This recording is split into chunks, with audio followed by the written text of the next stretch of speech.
Good morning, everyone. We welcome you to the International Fab Talks. International Fab Talks is all about connecting with the right kind of professionals, unsung heroes, the common man, etc. We'd love to connect, network, bond, create awareness on this platform. And today it's a day to be connected for one special reason. It's a day to be connected for awareness. What kind of awareness? The awareness could be about mental health, gender equality, what is social work, how we could also become social workers, how we could contribute to our community in the right way, how one should be a professional social worker. We'll get to know all about it. What is misguided feminism? What is the real meaning of feminism? Many of us don't know. Let us get to know all of it today from our celebrity guest. She is none other than our friend and our well-wisher, on the International Fab Talks today. She is here with us. We thank her for her time. She is none other than Sakhi Manuel, joining us all the way from Ontario, Canada. She's a registered social worker. Thank you for taking out the time to create awareness. Thank you very much. First of all, Andrea, thank you for inviting me to this session. I'm very grateful, and I'm here to, share my experience and perspectives. And if it helps, people in any way, I'll be more than happy. So yeah, I'm glad to be here. Yes, dear. Thank you so much, ma'am. In fact, I would like to know what is misguided feminism. Because most of us take things for granted. We think, yeah, feminism is all that we need to know. But there are certain instances where we forget the real meaning of feminism. And that we'll be getting to know from you. You will be sharing your thoughts, views, and experiences and the exposure that you've had. Now, dear, we'd love to speak about feminism. What is feminism? Many of them might have heard of this word feminism, but they are not sure as to what exactly it is. So first we'll speak about feminism, and then also we have a term called as misguided feminism. You could create awareness for others. When you view this session, you hear what's being shared here, you can share it with others and create a lot of awareness. So join us now to focus on feminism and misguided feminism. Yes, dear, over to you. Thank you. So I'm not going to give a detailed definition of feminism is because, of course, this is not a classroom, right? But in layman terms, I'm just going to explain, feminism is nothing but a moment where, you are like allies and advocates for women's rights, like women equality, right? Gender equality. So that's what feminism is. Like when a person says, okay, I'm a feminist, you believe in women's rights. You believe that women should be treated as equal as any other, gender, like a man, for example, right? I mean, these are the two prominent genders.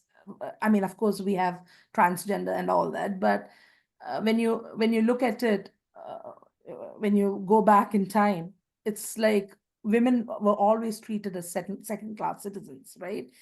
And especially in us Indian society, it's a patriarchal society. It's paternalistic. So men have the upper hand and women are like, second class. It's always been like that. Of course, times have been changing. Women, are like more progressive these days, but I still feel um, India is behind when it comes to gender equality and gender roles. I'm proud of India because of the technological advancement. We are no longer a land of bullock carts or snake charmers. We are technologically advanced, and I'm very proud. And I am like by origin, I am an Indian, though now, yeah, I've migrated to Canada and I'm a Canadian. I've attained my Canadian citizenship, but my origin is India, and so I'm very proud of India. But that soch, that attitude towards women, I still feel it's primitive. We are still 50 years behind, is what my perspective is, right? And when you say feminism or feminist, I've always found people stereotyping it.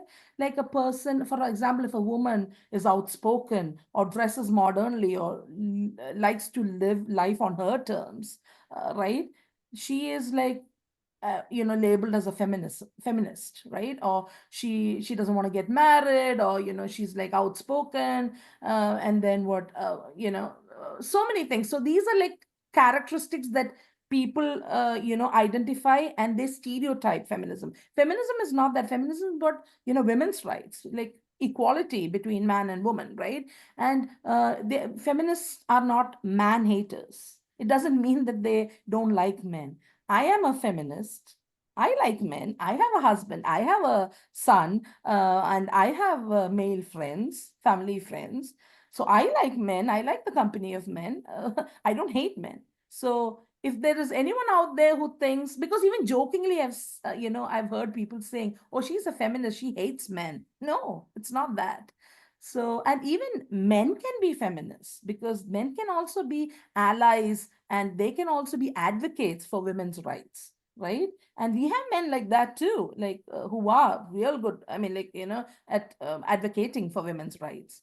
So feminism is, like what I said, is about women's rights, equality, gender equality.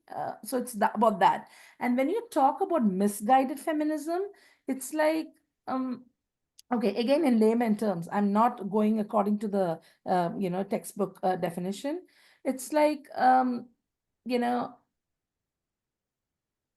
for example, we have certain group of feminists who believe that no matter what, okay, we are better than the men, or okay, only women have issues, men don't have issues. So it's like misguided. Men too have their issues. Women have their set of issues. Men do too have their set of issues, right?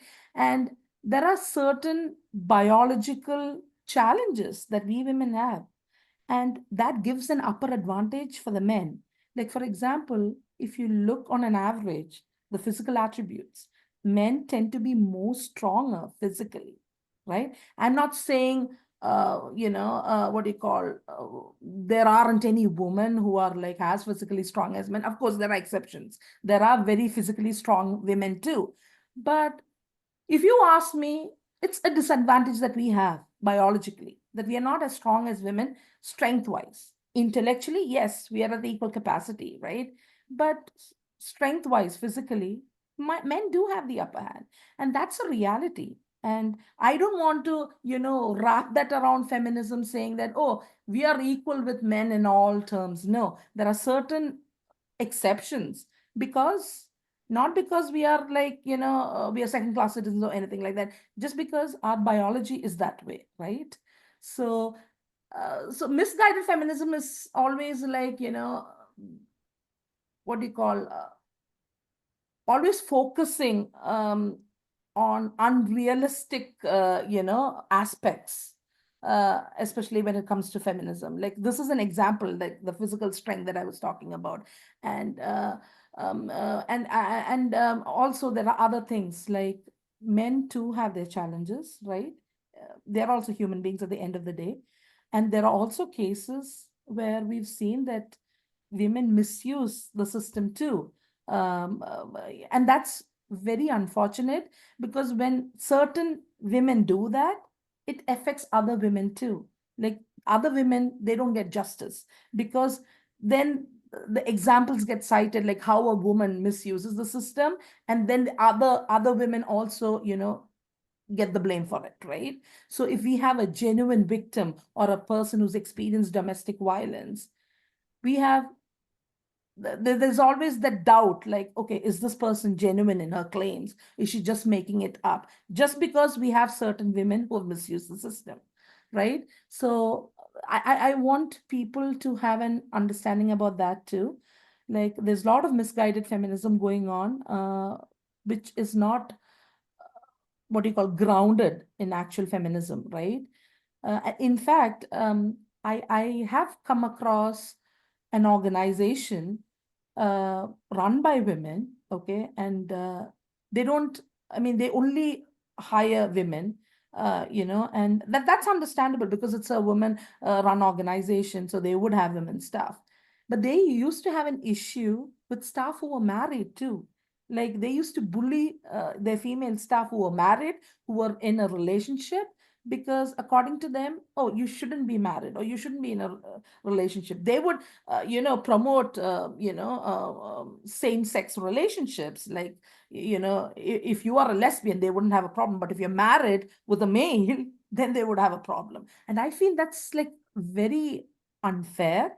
Like, yes, you can work for a women's organization, you can be a feminist, but at the same time, you can have the capacity to have a loving partnership with a male, right? I don't see any problem with that. But there was this organization in particular, and that was like, it was like an eye opener for me. Like, how can you call yourself a feminist organization and then you're bullying your own staff who are like married? And because they kind of always prefer women who are single, who are divorced, or who are lesbians, because they believe that being in a marriage is kind of what do you call, a kind of a handicap, right? So we have women organizations who think that way too. I'm not saying all women organizations are like that. We have wonderful women organizations who are like champions of women's rights, who work for women, and who who believe in the upliftment of women in all ways. But there are exceptions too. Certain organizations are exceptions, and I feel like that's very toxic, because that's not the idea of feminism, right? So yeah. Yes, dear. Thank you so much, ma'am, for sharing about feminism and misguided feminism. Thank you for giving examples. As you said, you can be a feminist and at the same time you can be married or be in a relationship. You can respect that bond as well, and at the same time fight for women's cause in the right way. When we Yes. are a feminist, it doesn't mean that we should hate, the other gender. We should respect them, because all of us are equal. And when we talk of equality, Yeah. as you've mentioned, there are men also who support feminism.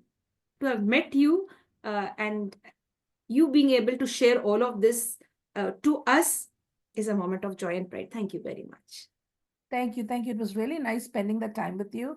And it's good to talk about this, right? And thank you for having me once again. Thank you very much. Thank you, ma'am. Stay blessed and stay connected, dear. Thank you. So, dear friends, please do share this video with the right kind of people. You never know who would want to hear this, who would want to, empower themselves, or who would like to really come out of that cage. When you hear sessions like these, or when you share it with the right kind of people, you are transforming lives. You are doing them a favor. You are doing yourself a favor. You are doing some service to the society. Share this video with the right kind of people who would really reshare it with others and gain a lot of knowledge and experience that you too matter in this world. Irrespective of gender, we all are, here to for a purpose. And let us not, try to put down people or put down our spouses, or maybe like put down our family members in one way or the other. It could be with regard to finance, it could be with regard to status, or just anything.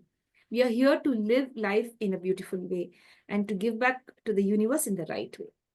And with this, we'd like to sign off, dear friends, now from the International Fab Talks. If you like what the International Fab Talk team is doing, connecting with the right kind of professionals, requesting them to share their time and expertise with us, stay connected with us for more. Like, comment, subscribe, and share to the International Fab Talks. Above all, prioritize yourself. As our guest said that, Saki ma'am mentioned that you wear your oxygen mask first. Wear your oxygen mask first and save yourself first. You prioritize yourself, and then you'll be able to prioritize others around you. Thank you, ma'am, so much. Thank you very much. Okay. Yes, yes. Stay blessed and stay connected, friends.